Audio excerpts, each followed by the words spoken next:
I used to believe my hometown, Haven Hill, was the safest place in America, a quiet little town hidden deep in the Oregon woods, where neighbors waved, front doors stayed unlocked, and kids rode their bikes past the old church like it was some kind of postcard. I grew up there. I knew every bend in the road, every loose board on the church steps, every note bell that rang every evening at 6 o'clock. But there was one thing no one ever talked about: Haven Hill Orphanage. The official story was simple. A fire in 1985. Everyone evacuated, no one hurt. The place closed down and life moved on. Or so they said.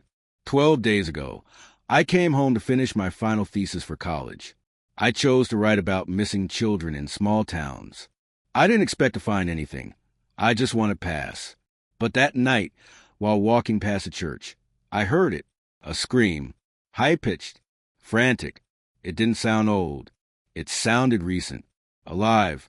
The building was sealed shut. But behind it, buried under weeds and fallen branches, I found a rusted metal hatch bolted to the ground. It shouldn't have been there.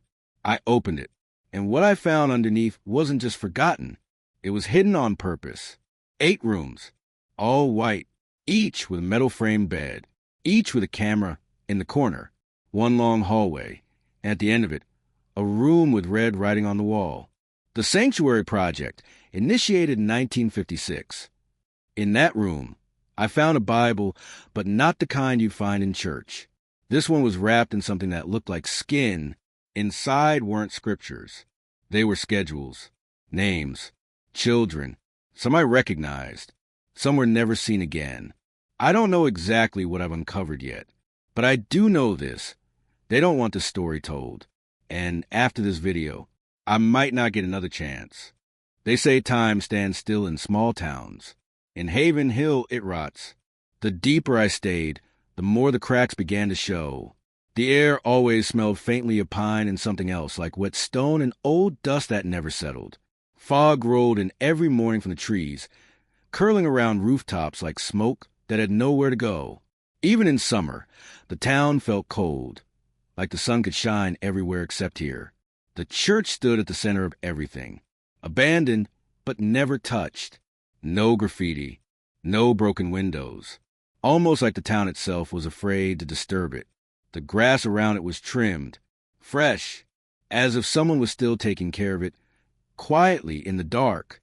Across the street sat the house I grew up in, paint peeling off the porch, wind chimes always moving, even when there was no wind.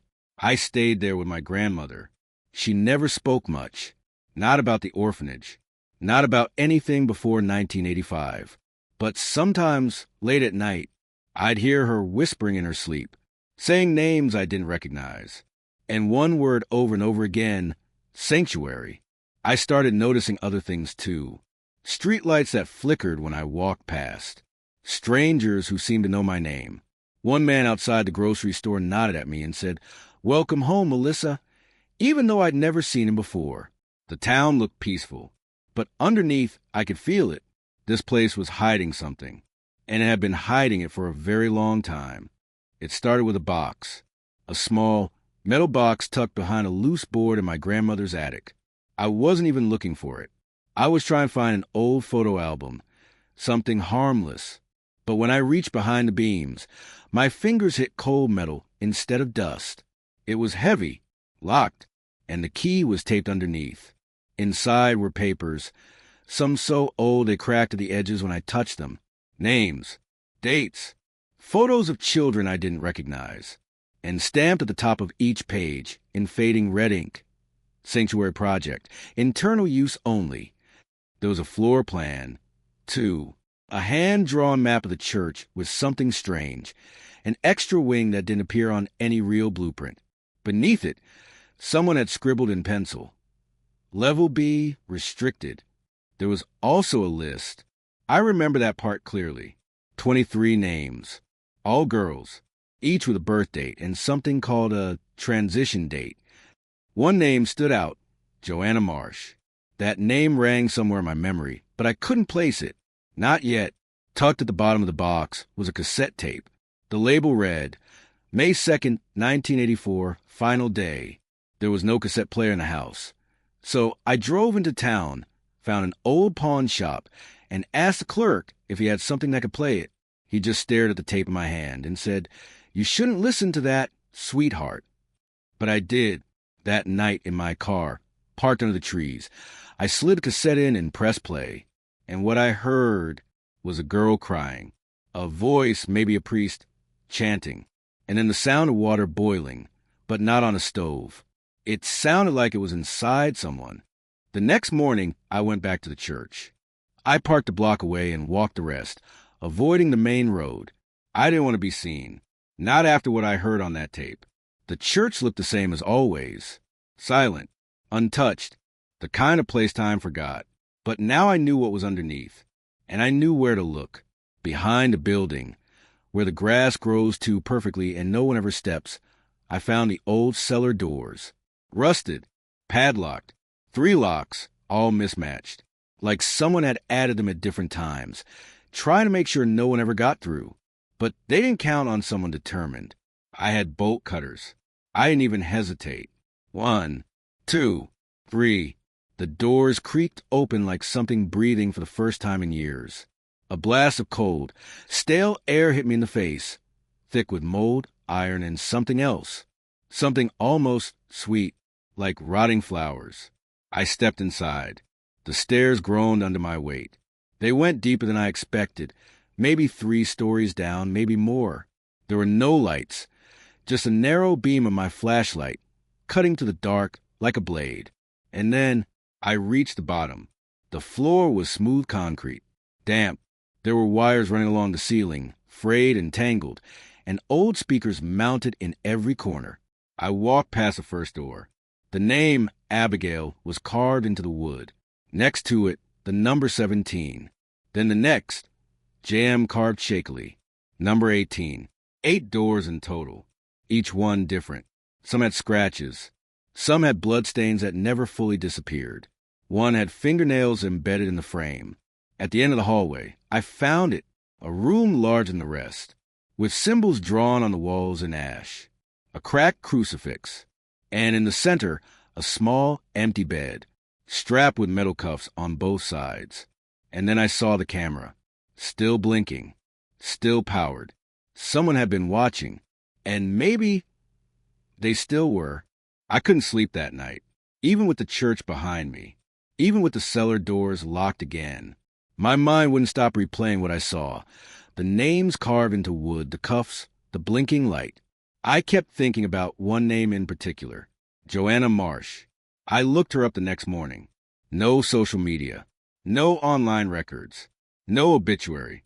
But I did find something, an old newspaper clipping from 1991.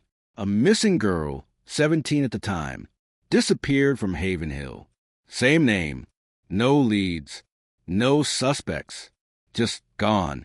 I printed the article and brought it to the one person who might know more, my grandmother. When I showed her Joanna's photo, she didn't speak. She just stared, her eyes glassed over like she'd just seen a ghost. Then, without a word, she got up and left the room.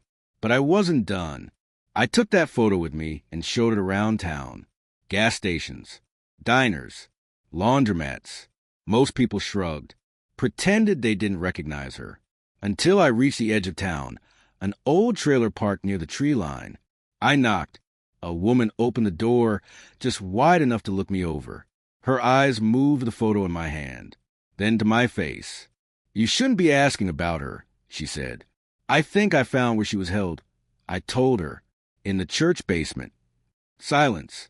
Then, "She's not dead," the woman said, "but she's not whole either." And she gave me an address. It was a mobile home off a gravel road, deep in the woods, the kind of place no one would ever find by accident. I knocked. No answer. I knocked again. Then I heard a voice from inside. Faint, tired. "Did they send you?" When the door opened, I saw her, Joanna Marsh, 40-something, gray streaks in her hair, eyes that had seen too much. She looked at me like she'd been waiting 20 years for someone come knocking. And then she said, "If you really went down there, I'll tell you everything. But I hope to God you're ready." Joanna didn't offer me a drink or a seat. She just stood there in the middle of her kitchen, bare feet on chipped linoleum, hands clenched around the edge of the counter, like she needed something solid to hold her in this world. Her voice was steady, but distant, like she was reading from a script written in blood long ago. They called it the Sanctuary Project, she said. Said it was a sacred tradition, a covenant, a way to purify the town. I didn't interrupt. I just listened. I was 15 when they started preparing me.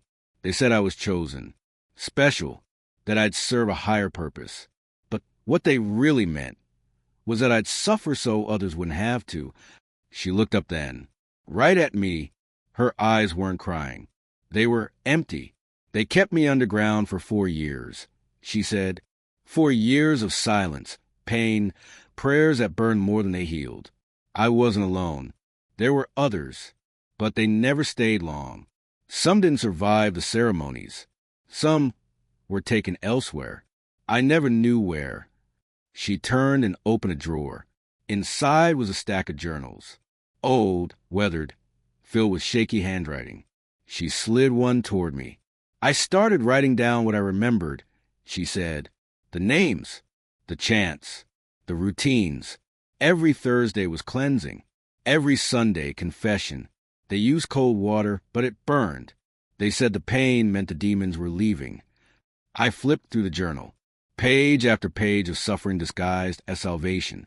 Then she pointed to a photo taped to the back cover, black and white, blurry. That's Father Ellison, she whispered.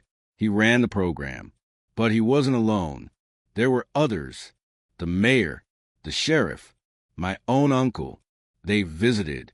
They watched. They blessed the process. I felt something shift in my chest. Like anger and horror were trying to share the same breath. And no one stopped them? I asked. Joanna smiled. Not kindly. Stop them, she echoed. They were the system. They still are. That's why the room's still there. That's why they never tore it down. Because someday they plan to use it again. She reached for my hand. Her fingers were cold. You opened the door, Melissa, she said. Now they know someone's seen. And they won't let you walk away. I didn't sleep that night. Not because I was scared, but because I couldn't stop seeing it all. The rooms. The names. Joanna's voice, calm and broken at the same time, repeating that terrifying phrase. They still planned to use it again. I knew I couldn't go to the local police. She warned me. They were part of it. And now that I'd opened the hatch, I was on their radar. So I did the only thing I could think of. I went online. I posted the floor plans I found in the metal box. I posted the photo of the bed with the metal restraints, the journal entries, the name list. I didn't share Joanna's identity. She didn't deserve that risk. But I posted enough to make it impossible to ignore. Within hours, strangers began messaging me. Some anonymous, some just initials. They told me they recognized the chants, that they'd heard them before in other towns, in other churches, from other families. One message stood out. My sister disappeared in 2009. The last place she was seen was a mission house outside Portland. I saw the cuffs in your photo. Hers had the same design. Another message came from someone who claimed to be a former assistant at a psychiatric facility. He said 3 girls had been admitted between 2012 and 2015, all from rural towns in Oregon, all mute, all wearing silver anklets. That's when I knew. This wasn't just Haven Hill. This was bigger. I created a secure folder online, uploaded everything I had, gave it a code name, Project Silence. I sent the link to 6 independent journalists. I knew at least one of them would bite. Then I bought a burner phone, changed my email, cleared my browser history, because Joanna was right. Now that they knew I'd seen the truth, they would come for me. The first sign was small, almost forgettable. My email stopped working. I thought it was a server glitch. But when I tried to reset the password, the recovery options were gone. My backup accounts too. Just gone. The next day, my debit card declined at the gas station. I checked my banking app. My account was frozen due to suspicious activity. I called the bank. The voice on the line sounded friendly, but off. Too rehearsed. Too calm. She said the investigation would take weeks. Apologized. Disconnected. That same evening, I noticed a car parked across from my grandmother's house. A dark sedan. No plates. It was there when I left for the store. It was still there when I got back. Lights off, windows tinted. I didn't sleep that night. Every creak of the floor, every gust of wind outside became a threat. I pulled the curtains. Turned off my phone. Stayed quiet. Then came the messages. The burner phone I bought buzzed twice around 2 a.m. No caller ID. The first voicemail was just silence and breathing. Slow. Intentional. The second was a whisper. You were warned. That morning, my boss at the part-time library job called me in. She looked uncomfortable. Said they received anonymous complaints. Claims that I'd been using public resources to spread conspiracy theories. She didn't believe it, but she couldn't ignore it. I was placed on indefinite leave. 3 hours later, my apartment door was cracked open when I got home. Nothing stolen. Nothing broken. Just a single Polaroid photo placed neatly on the kitchen counter. It was a photo of me, sitting in my car, taken the night I visited Joanna. Someone had been watching, not just my posts, not just my messages, my movements, my home. That night, I packed a small bag and drove without a destination. I slept in my car outside a highway diner. I kept my hand on the gear shift all night, half expecting headlights to appear behind me. They hadn't stopped me yet, but they were getting closer, and I could feel it. I wasn't just uncovering a story anymore. I had become part of it. I spent 3 days on the road. No map, no plan, just back roads, gas station coffee, and the growing pressure in my chest that maybe I was too late. Then I remembered someone. Melissa Miller. We'd been close in college. Same dorm, same late-night talks about activism and injustice and how broken the world was.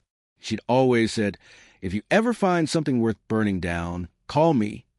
So I did. Her father, Brian Miller, answered the door. He was ex-law enforcement, a private investigator now, semi-retired, with sharp eyes and the kind of stillness that made you feel like he already knew more than you did. He didn't ask many questions. Just sat me down, poured coffee, and listened. I showed him everything.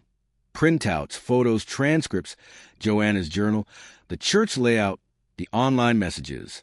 I expected disbelief, but he didn't flinch. Instead, he disappeared into his study and came back with 3 dusty boxes. Case files, notes, obituaries, court transcripts, newspaper clippings.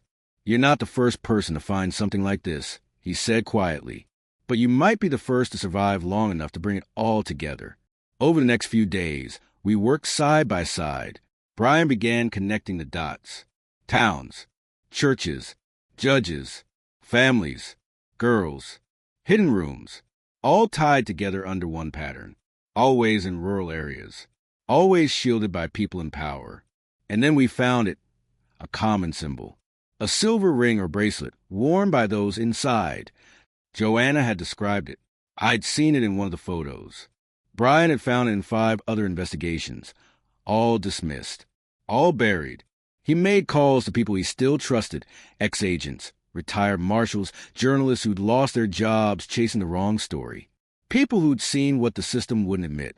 By the end of the week, we had a war room, we had a plan, and we had names. This wasn't just my family anymore.